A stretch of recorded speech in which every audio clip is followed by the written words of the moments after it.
everyone, I'm Liz, and this is the TalkBack, where we use the power of conversation to inspire, educate, entertain, and encourage the culture. Now, it's one thing to be a good movie, we all know that, but a good movie that sparks conversation and also changes the culture, that's what we call a classic. Queen&Slim hit theaters Thanksgiving weekend, and it's still causing major buzz. I don't know about y'all, but I stand for this movie. Right. Love it. Right. So much that, of course, we had to do a talkback session here at the station. So for those of you who do not know, Queen&Slim is the writing and directing debut of uber creatives Lena, Waithe, and Melina Matsoukas. I want to say it correctly. Right. The two come together to create a beautiful and provocative film that has all of us in our feels. Mm-hmm. So much that we had to come in here and get things off our chest. But before we get into this talk back, I want everyone to introduce themselves and just tell them who you are. Cool. Well, I'll go first. My name is Carrie Elizabeth Brown. I'm an actress here in Atlanta, and I'm also the creator of that one scene starring Carrie Elizabeth Brown, where I provide I present monologues every second and fourth Monday of the month. So stay tuned in January. I'm Timothy Richardson. I'm an actor and filmmaker. My name is Kanu-Lewis, and I am a digital marketer in Atlanta. My name is Ameena Phelps, and I am a business administrator for a media company. And I am Liz Smith, and I'm just a media mogul. Okay. Come on. Okay, so before we get into the themes of Queen&Slim, I just want everyone to go around and just say one word that came to mind once you watched Queen&Slim. I'll say spirituality. Come back to me. I got a few, but the first one that comes to mind is love. Okay. Wow, I have a few too, but the very first one that I thought about was power. Yeah. Very good. That's a good one. That's good. What comes to mind is unapologetic. Okay. Absolutely. Come on, y'all. Yes.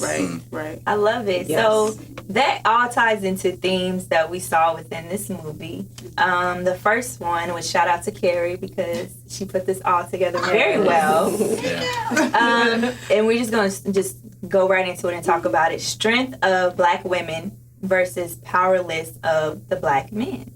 We saw this a lot within the movie, and I feel like the first time we saw it was on a car ride when he couldn't really defend himself to the police officer, and she had to get out the car and really just digest the situation and take up for him. Absolutely. So let's talk a little bit about that. How you guys feel about it? Thoughts? Right. I feel like she was able to do that because she knew the right knowledge.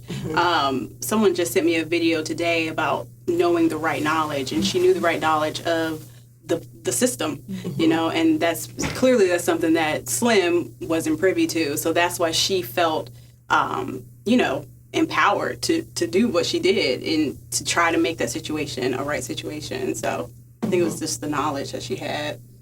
I feel like there were a lot of scenes of Black male powerlessness versus Black female strength. And for me, it just kind of depicted that stereotype of Black women being strong, Black women being the superhero. And she fell into that category countless times in their interactions. And just like you said in the beginning, when they got arrested, it was like she took over a lot of the conversation and the dialogue and like instructing him, or not really instructing him, but really giving commands to the police officer. She was very commanding, domineering, and empowered to do so based on her knowledge as well. Yeah. Yeah. I think that particular scene when they were in the car and then they got pulled over, I feel like it resonates with a lot of Black women because we always find ourselves like taking control over the situation, trying to handle it. But as much as it is a tool, sometimes it's looked at as a weapon. Yes. And that's the downside of it. Yeah. So. Right. It's especially coming from Black women. It's looked at as a weapon. Yeah. It really is. Yeah. How do you feel, Tim? Like,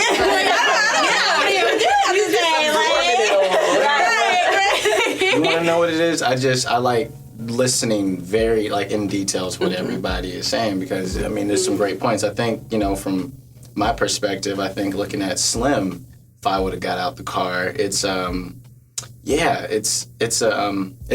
historical thing that, you know, your fight or flight sense starts rising, your heart starts beating, you know that I'm already guilty. You know, just for being outside of this car, and it's being a black male, you know, like having been in situations where I've had a cop pull me over and because my headlight was out, but why do you have a flashlight looking in the back of my car?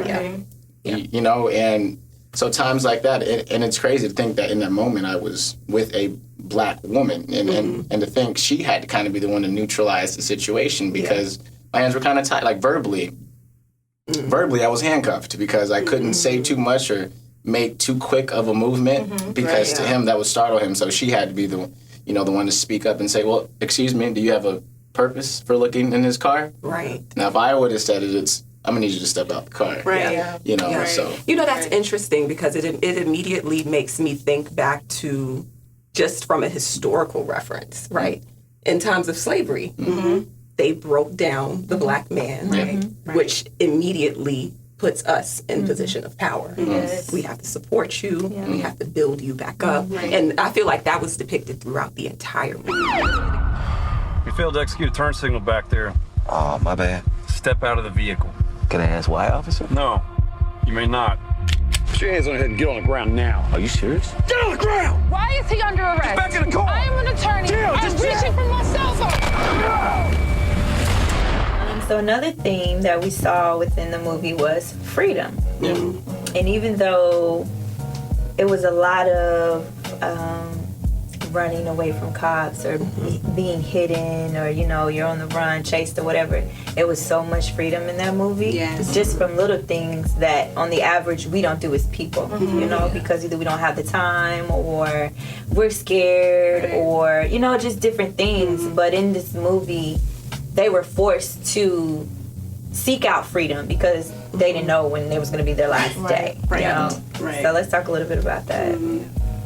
Yeah. Oh, well, for me, I think it was, so the movie just had me thinking about, like, oh my gosh, what would I do if I had a certain amount of days before I'm locked up or dead, unfortunately. And it made me think, like, would you go and bungee jump like you've been wanting to do? Would you go skydiving? So it was cool to see them, you know, on the run, but still put emphasis on, okay, this is life. We gotta live it. We only got a certain amount of time. I'm gonna go get on this horse. I'm gonna cut my hair out. All that stuff. I'm gonna cut my hair off. I'm going to ride outside of a car and just feel the wind. That was powerful. Like, just do what you want. Be free. In this moment, I think I'm just realizing how maybe Queen, her life, her day-to-day routine was probably so structured. You know what I mean? And when you say, like, cutting off your hair or riding and feeling the wind, now, like, when I think about it now, she probably, even under these extreme circumstances, this is probably the most free she's ever felt in her whole entire life. It sucks that it's in between, you know, in this situation, but it's beautiful just to think back on that, because I think we do take it for granted, and we don't really, like, we're not present, you know what I mean? So,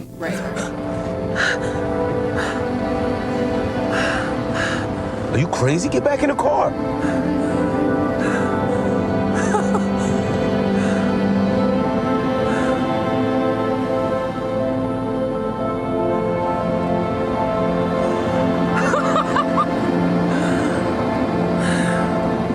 And we also see a theme of mental health, which is very common in our culture. We don't speak about it enough. I feel like it's getting more awareness.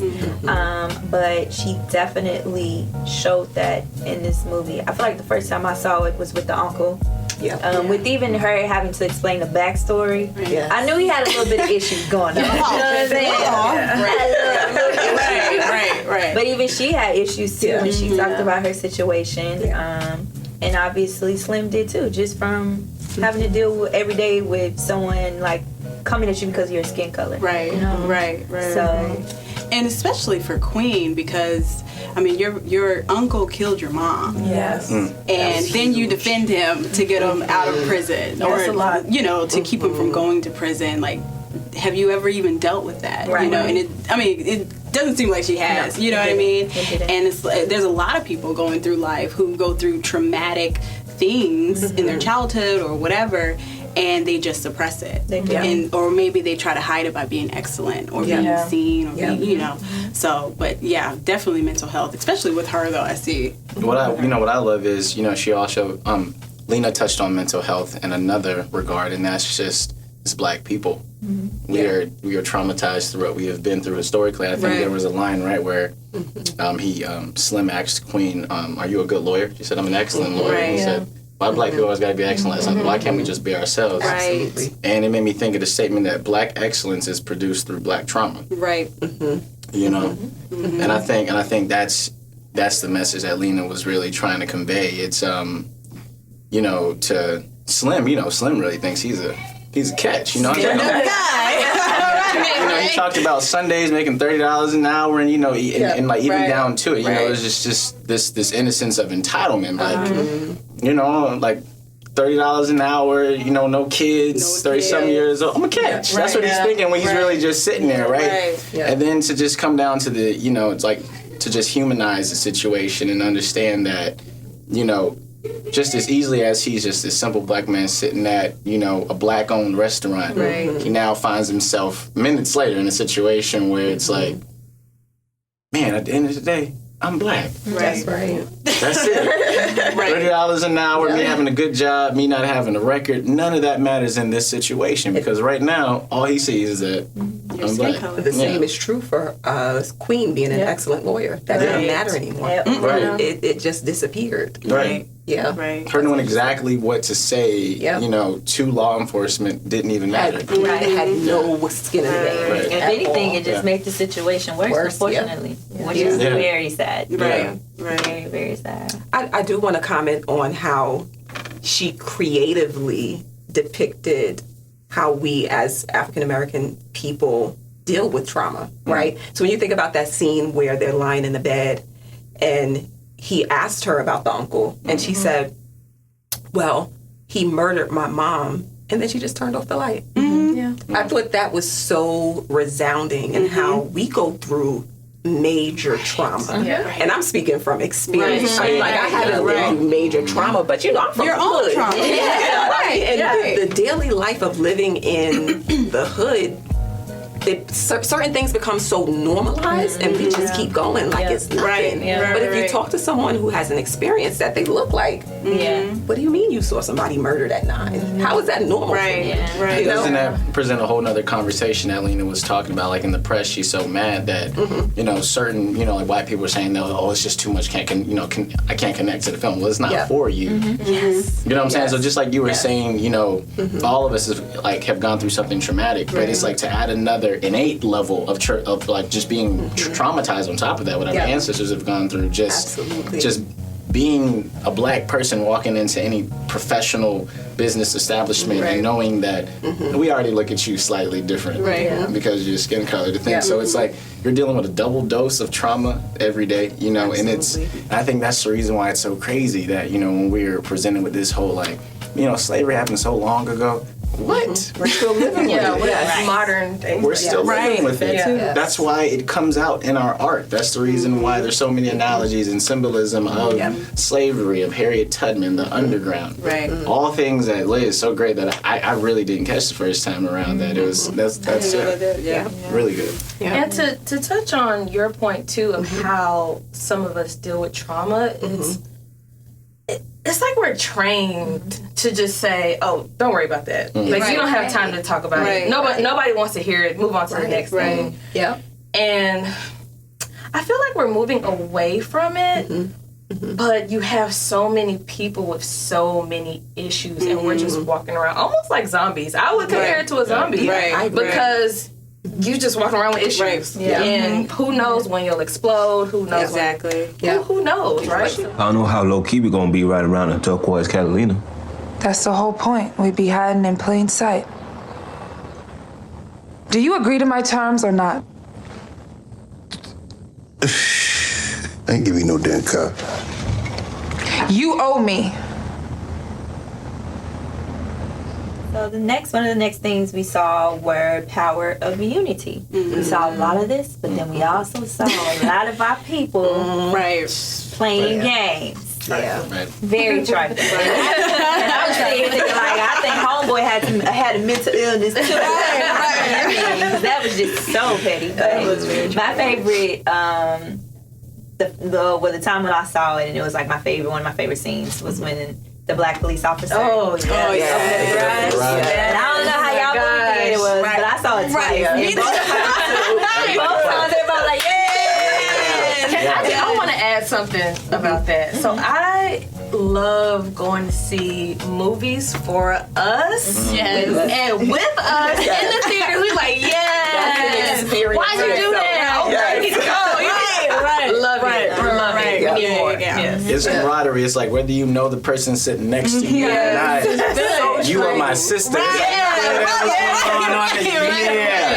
know, Lena, you know, she did that scene was so perfect because it was set up in such a way that it reminded us of how demeaning, right?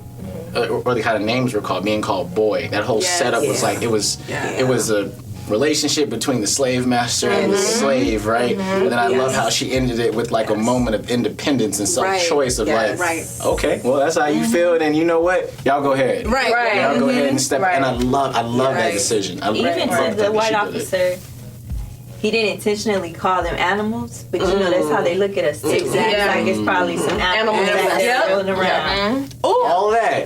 We didn't catch none of that. You see what I'm saying? Yes, that was good. The writing is what you mean?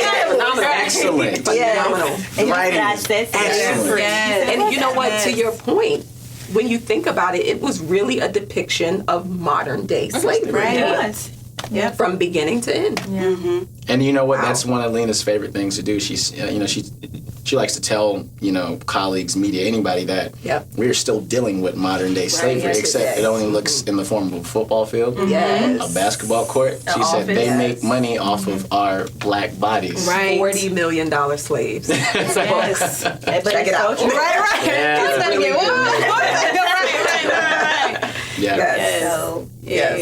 So the one time we did not see the power of unity. Anybody want to explain the scene? Because I'm gonna get mad again. The way he did us. You want to know something? I think at the end we all were naively saying they're gonna make it. But we just all knew they weren't gonna make it at the same time because that's true. Lena had to give us that harsh reality. Man, and it goes back to it's like, and they always say it, usually it's gonna be by somebody that's of the same race as you. That is such a problem. It is such a problem. It goes back to like one of my favorite activists, Malcolm X. That's the hand of his own people. Get your hand out of my pocket. When I was trying to save you. That's that whole dynamic confuses me. That like every time I have conversations, it's like nobody actually can come up with an explanation. We talk about major influences in our community, Nipsey Hussle, passing to the hands of somebody, and that hurts us. We can't. How we look at as a people, we can't turn to nobody now. It's like, wow, we did this to us again. Right. And I thought it was interesting that she had a brother doing that. Because I was watching an interview of hers, and she was actually going to cast a white guy, but his role was going to be like a culture vulture. So like you love our culture, but you not down for us. But so she was really stuck on that. But she sent it to one of her colleagues, and he was like, "You need to make him black," and she was like, "No." And she realized that it hurt more when it's our own. You know what I mean? And that's the truth. It hurts more when it's our own, but it happens. As you're saying this, I'm thinking about, and I'm going to take us a little off topic a little bit and go back to the scene where he goes into the gas station. Yes. And is supposed to stick it up. Right? Yeah. So he goes in, and the attendant, who's white, he says, "You don't look like a killer." But then on the flip side, when he picked that gun up and pointed to him, did he not look like a killer? He was good. Right. I was like, well, we need to redefine what a killer looks like. That's your typical depiction of your mass shooting killer. So I thought that was genius that she put all of that in there. The cinematic choice to hold that and let everybody feel the awkwardness. Did you not start feeling like after a while? Right. It went from like ha ha ha to like, hey man, you better back up a little bit. Right. What you doing? He holding the gun like he not about to get it back. I gotta give it to the white boy. He played that role. He did. I was like, oh, he crazy. He dropped it so quick and then just turned the gun back over and was like, here you go, you know? And I thought, and it was, I love the fact that even Slim didn't know the jargon of the gun. He was like, is that a Glock 40? He was like, it's a gun. You know, and think that, you know, the culture of like, of course we know what the name of the gun. Yeah. Sometimes we don't. I just know it's for protection. Yeah. I'm out here being chased. That's all I know. Right. Same. Oh, and because we're still on Unity, right? My first glimpse of the Unity is when they decided to run.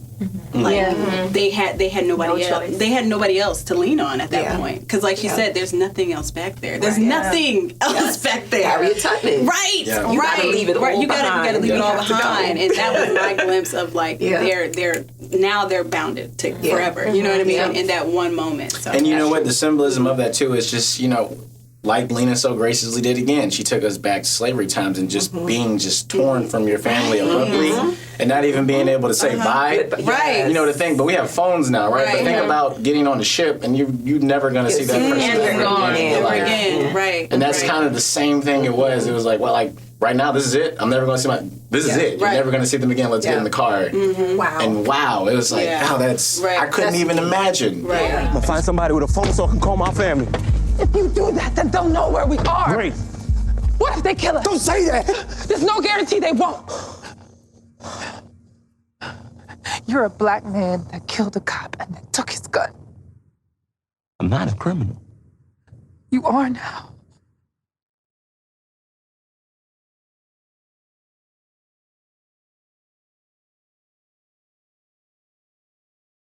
I just want to go home.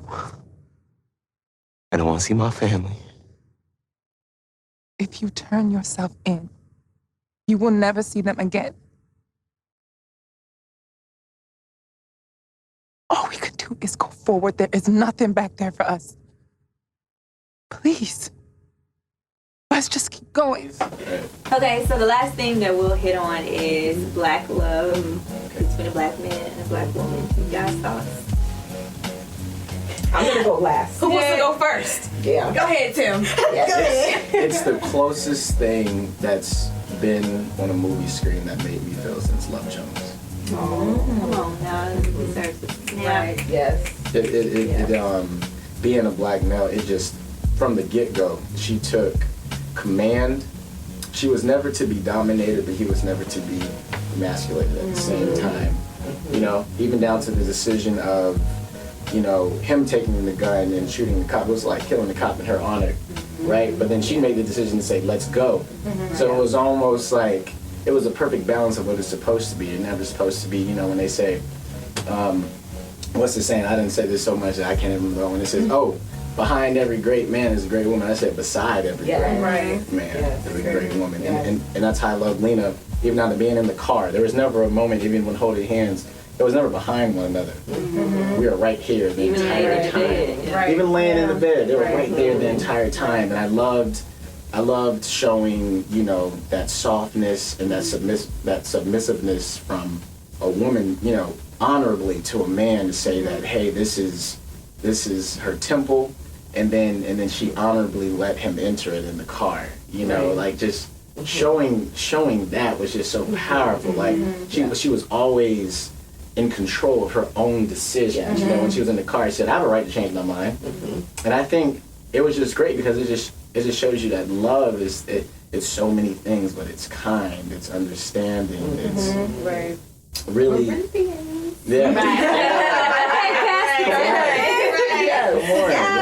It is. Yeah. For me, I liked it just because, like, most black women in my life and that I know, we're so strong, we're so independent, we're so determined, like, we're just so everything. Right. You know what I'm saying? And sometimes for a black man, it can kind of be a lot, but for the right black man, they know how to, now I wouldn't even say deal with it, but they know how to love us correctly. And I like that she was able to be vulnerable with him, that she was able to, like, take that weave out and just be her natural self and just allow him to love her even through her stubbornness. Like he had to check her a few times, and we love that stuff. Like, let's be in my place. It was just so relatable, especially for like modern times. And also when they were doing interviews, I know Daniel said that it was refreshing for him because it was two brown-skinned people who were love interests. It wasn't like, you know, how sometimes they may have like a high yellow or, you know, Halle Berry beautiful. But, you know, something of that nature. She was just two beautiful dark-skinned people that could love each other. And that's a conversation that I was hoping we bring up, because I know it's a thing we talk about divided in the community, we talk about brown, light skin, all these kind of things, and really, if you talk, it goes back to unity, right? But unfortunately, we've always seen this, especially being dark skinned myself growing up. I didn't have the best childhood growing up. We didn't have Instagram where now there's pages dedicated to melanin, black men. I got made fun of. It was I never thought my skin was something beautiful. So to be sitting on the screen, see how beautiful they were lit. It was just amazing. I said, what is this? I've never seen this on screen. Now I'm not going to go last because that's what I was going to talk about. That was so monumental for me. Just to see the two of them, and they weren't what we call safe brown.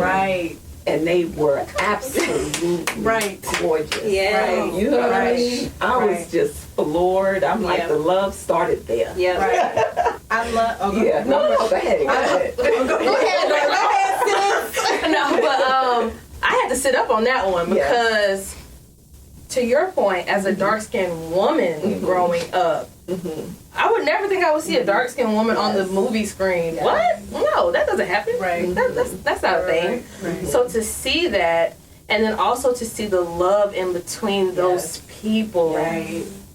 This is normal. This is normal. This is not something that is, you know, out of the world, that's strange. This is what we should be seeing on the movie screen. It's beautiful. And I was just going to say, I loved how it wasn't in a bed. It was in daytime.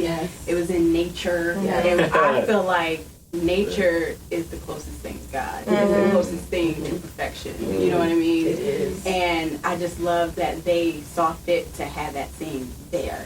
Because the way I saw it was like, okay, this is right in God's eyes. The sun is shining, it's beaming on them. You see, even in the car window, you see her beautiful brown skin glistening, glowing. And I just felt like that scene was just so beautifully shot. It was. And I know as an actor, like you have to have a level of trust with your scene partner to even get to that point. But I just thought it was beautiful. I thought it was realistic, and it wasn't raunchy. And I feel like sometimes with two brown-skinned people, I feel like a lot of times brown-skinned women are often depicted as sexualized, over-sexualized beings. Keisha for better. In a very nasty, low-down, demeaning way, like just trash. And I just felt like they did a really good job of making it beautiful. You know, I want to add to that. So another thing too that I did not feel, which was great, I didn't feel fearful of these two dark-skinned people. I feel like most times than not, they try to use dark-skinned people as the villains. Like they're the bad people. But in that scene, it was beautiful. It was natural. Two dark-skinned people having a grand time. Like that's it. You know what it did? It brought some humanity to the whole movie, because we're sitting here thinking that these are two like heroines on the run killing cops. These are human beings. Yes. You have to be in a bad situation. Like there was a scene when they were coming back talking about some. So are you trying to tell me the skinny Luther is big as you were on the run from cops? You know, it's like, but you know, talking about that. So like even like sitting in the car, it's just kind of like it was so raw. It was beautiful. It was just like, I think I speak for all black people were like, yep, that's what it's supposed to look like. That's pretty accurate. Absolutely. I also like the small things of black love, like for instance when they first were eating and he was smacking and it just really got on her nerves. And I hate when people smack. I'm just like, come on, like you gotta chill. But then when they were at the safe house, sitting at the dinner table, just the little things of love, like the little actions. Right. He started to chew, Chew and you know, like quietly, Right. and she peeked that, and that's at that moment. That's when I was like, "You my nigga." That I hate that. So it's like little forms like that, and even his love for God instilled love for her, and you know, in her to love God herself. So it was just beautiful. And let's talk about her. It's kind of like playing tennis. Let's talk about her meeting him at the front door, where she's like, "I want to pray." What? You want to pray? You've been with this man for 5 days, and he's been talking about God now. And it's so crazy how they talk about a man will lead you to God, but and it's crazy. She was like in the moment. It was like, I want to pray. She felt like I want to do this. Yeah. You know. And then I don't know that. I love that. I love that whole dynamic between the two characters. Like there were so many levels. They kept growing and just saying like, "Hey, if you're gonna do this, and I'm gonna do this. And if you do this, I'm gonna do that." Because this is what love is about, right? Because this is, you know, I'm gonna try to see eye to eye with you. You know, And influencing each other. Because I know Lena says a lot. You know, at the beginning, Queen is Malcolm and Slim is Martin Luther King, and at the end they switch roles and. I feel like they both just influenced each other, and not in a judgmental way either. Like it was just leading by example, basically. Yeah. So I think that's a good one too. Malcolm and Martin. Right. Can I ask you something? I don't know, can you?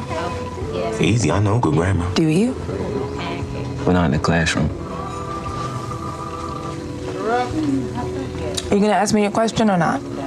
What took you so long to respond to me? I didn't realize that much time had passed. I sent you a very well-crafted message 3 weeks ago. I spell-checked it and everything, got crickets. Then today, out of the blue, you hit me up asking if you want to grab dinner. What changed? Normally I would go home and have a glass of wine by myself, but I didn't feel like being alone. Not tonight. You didn't have any friends or family you can call? No. So you turned to Tinder. Yeah. What made you pick me? I liked your picture. What? You had this sad look on your face. I felt sorry for you. Damn. So we're gonna get into a few questions. My first question is, what scene stood out the most to you, and why did it have such a big impact on you? Oh, well, I already said it. It was the scene where Queen got shot and then Slim picked her up and walked. Yeah, they walked together. He didn't let her go. The second part is why did it have such a big impact on you? Oh, so it just made me think of me and my husband. I know in my heart that he would never leave me, and that's just where it took me. Right. He's not leaving me. That was it. I would say the same scene, but it's more so the words that Lena wrote, and specifically when Queen says, "I'll never let your hand go."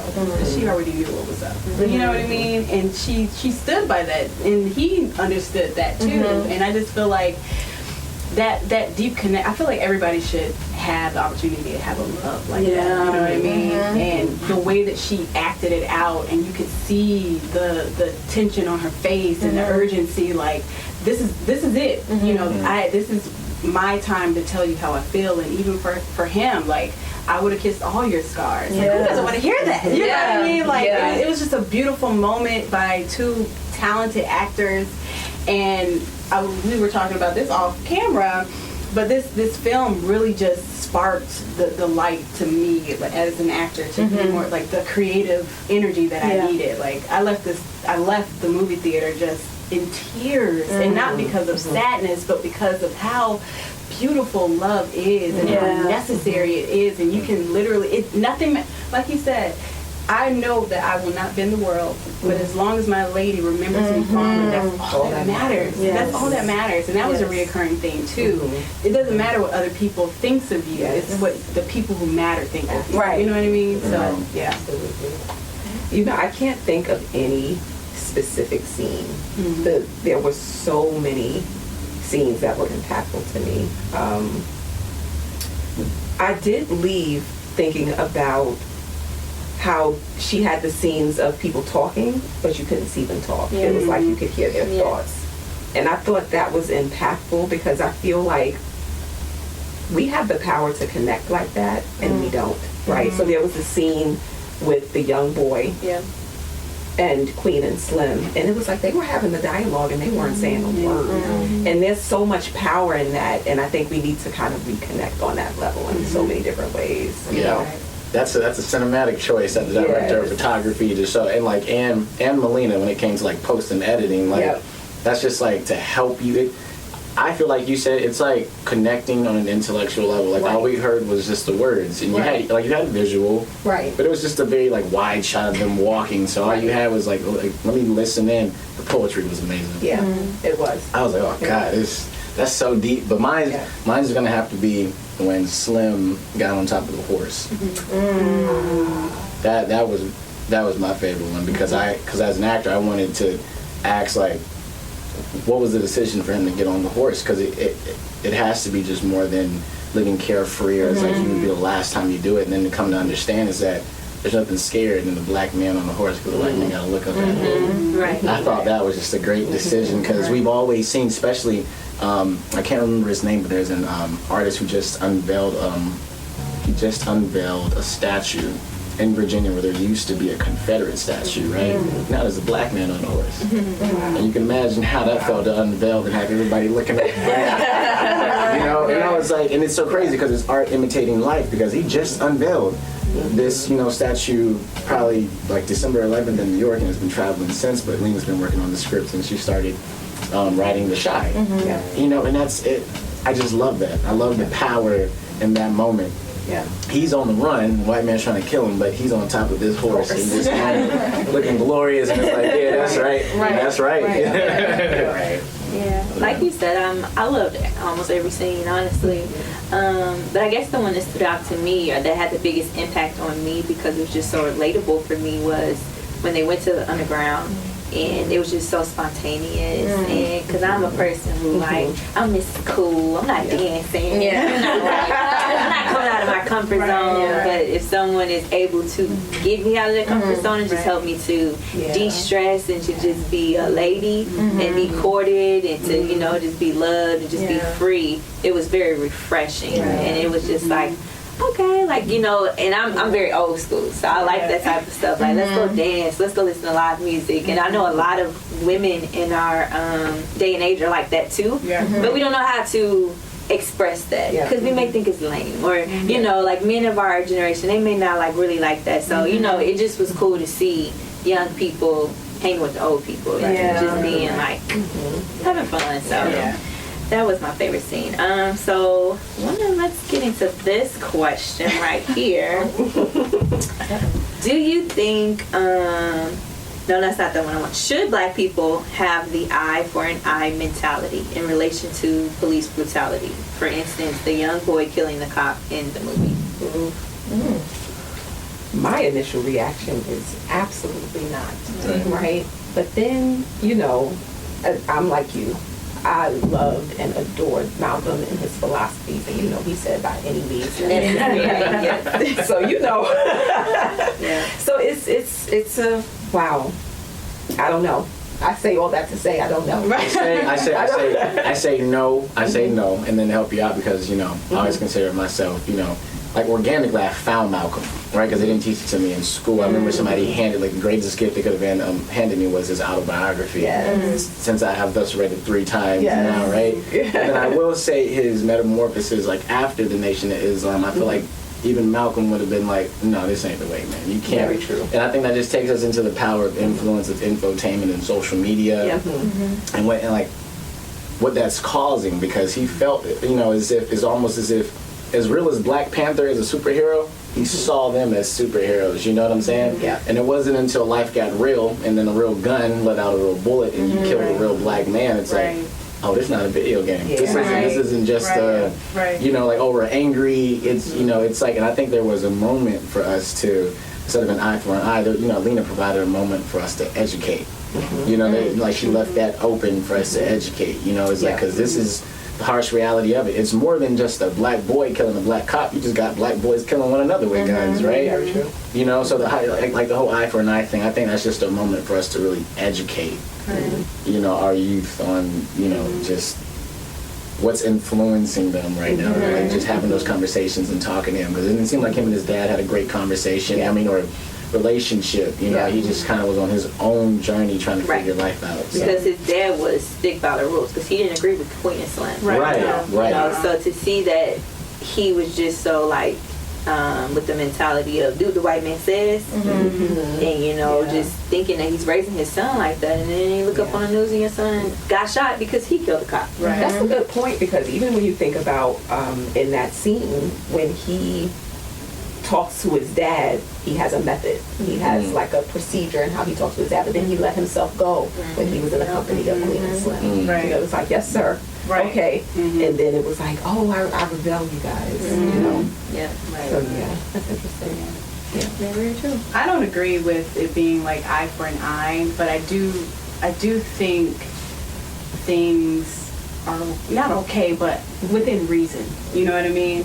And as a child, like for this example, he may not know how to use the common sense of, okay, this man is really trying to humanize himself to me right now. He is not a threat. Yeah. Right. So, but I think because the moment is so heightened and he is young and it's just like, oh my gosh, oh my gosh, oh my gosh, now I shot somebody. Yeah. In that case, you have to deal with the consequences. Yeah. Like, I know a lot of people didn't like the fact that he was shot, but realistically, that would have happened. Absolutely. You know what I mean? You're at a rally and you shoot a police officer, and you have all these other police officers seeing you. They're going to shoot you. Yeah. But I do like the fact that they put that in the movie by having the boys shoot that cop, because I think when people see the trailer, it's like, okay, 2 black people, they shoot a cop, and like Lena said, like some people automatically see them as heroes, you know.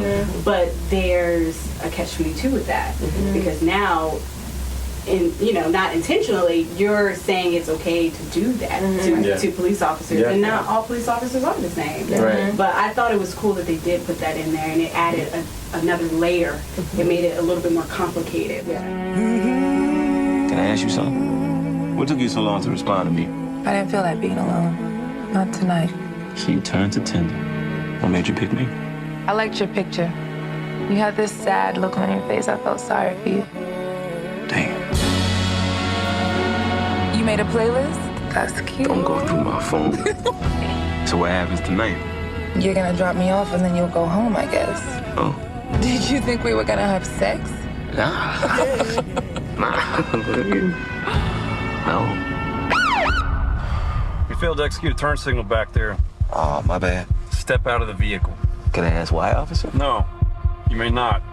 Put your hands on your head and get on the ground now. Are you serious? Get on the ground! Why is he under arrest? Get back in the car! I am an attorney. I'm reaching for my cell phone.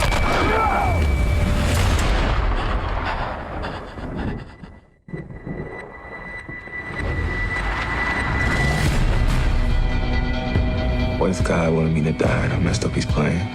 I don't think that's what he wanted. Hey, is this y'all? We have to go, now. It's all over the news. I support what y'all doing. It was self-defense. Power to the people. 187, 2 young suspects. Yeah, we're in the Black Bonnie and Clyde. How you gonna outrun the police? We hide in plain sight. You like this? I don't know yet.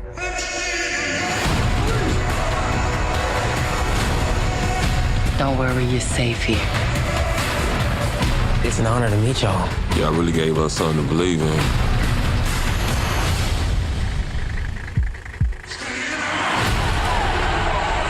I'm tired of playing it safe. I want to ride or die. As long as my lady remembers me fondly, that's all I need.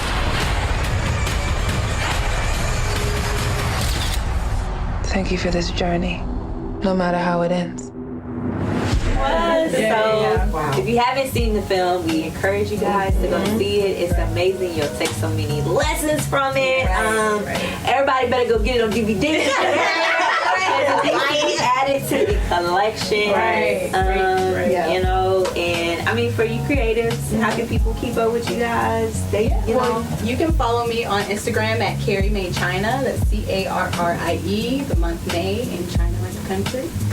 You can follow me on Instagram at Timothy M. Richardson. Okay. So if you need any digital marketing, social media work, follow me at Kanu the Guru. That's KNU the Guru. Mine is Liz 2 times, LIZTWOTIMES. And you can listen to me late nights on the weekends. Right. Yeah. And you can find me at I am Ameena Lee on Instagram. So thank you guys so much for participating. This was fun. This is needed. And stay tuned for more The Talk Back. Yes.